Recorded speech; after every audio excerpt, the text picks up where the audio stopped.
L5S1 sohasida bemor 9 mmlik grija bilan murojaat qilyaptilar bizga. 2-3 oy davomida davolanaman, faqat ahvolim og'irlashadi, lekin yaxshi bo'lmadim dedi. Suzishga ham boribdilar, hamma dori-darmon ham olibdilar. Sal orqada o'tirib olaylik, keling. Mana ko'rishingiz mumkin, nerv ildizini qisib qo'ygan va shuni evaziga oyoq harakat cheklanishi bor bizda. Chap oyoqni ko'taramiz. Mana shu maksimumi. Barmoqni o'ziga torting.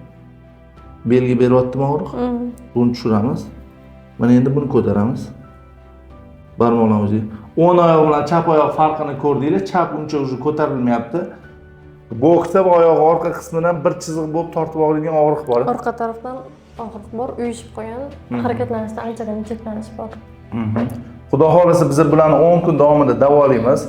Davolash jarayonlari va davolash kursidan keyingi holatni sizlarga ko'rsatamiz. Mana bemorimizni 10 kun davomida davoladik. Bular bizga 9 mmlik grija bilan keluvdilar. Esingizda bo'lsa 10 kun oldin oyoq harakati cheklangandi chap taraflama. Sal orqaga o'tirib olaylik. Boshi buking.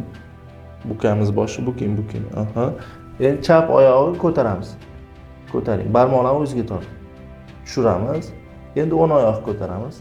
Barmoqlarni o'ziga torting. Ikkalasi bir xil bo'ldimi? Bir xil ko'tarib ko'rsatib qo'ying. Mana. Kelganingizda bu qancha past edi? Anchagina harakatlar cheklangan edi. Harakat cheklangan. Hozir qanaqa og'riqlarimiz?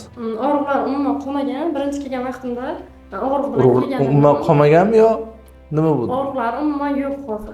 Shunaqa deydi.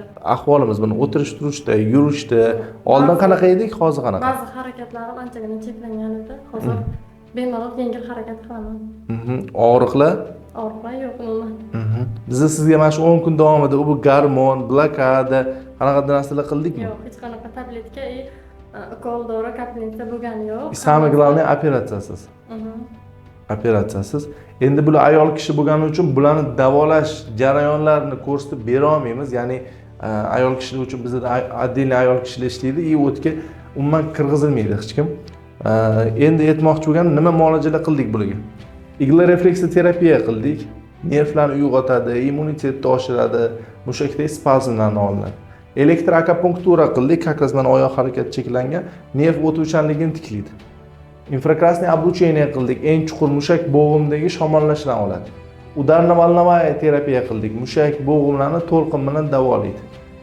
Tesla magnit yordamida lecheniya qildik.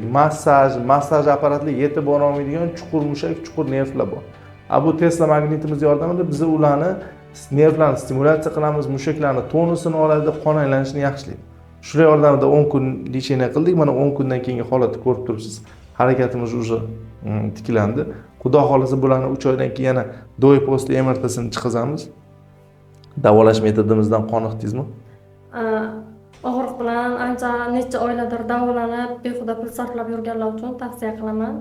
10 kunda natijani olib ketishadi albatta. Xudo xolasa. Agar sizda bo'yin grijasi, bel grijasini dori-darmonsiz operatsiyasiz davolamoqchi bo'lsangiz, yelka bo'g'im og'rig'i va uning harakat cheklanishidan ko'p yil davomida aziyat chekib yurgan bo'lsangiz, tizza bo'g'im og'riqlaridan charchab yurgan bo'lsangiz, unda Eldor Nevrodok klinikasiga murojaat qilishingiz mumkin.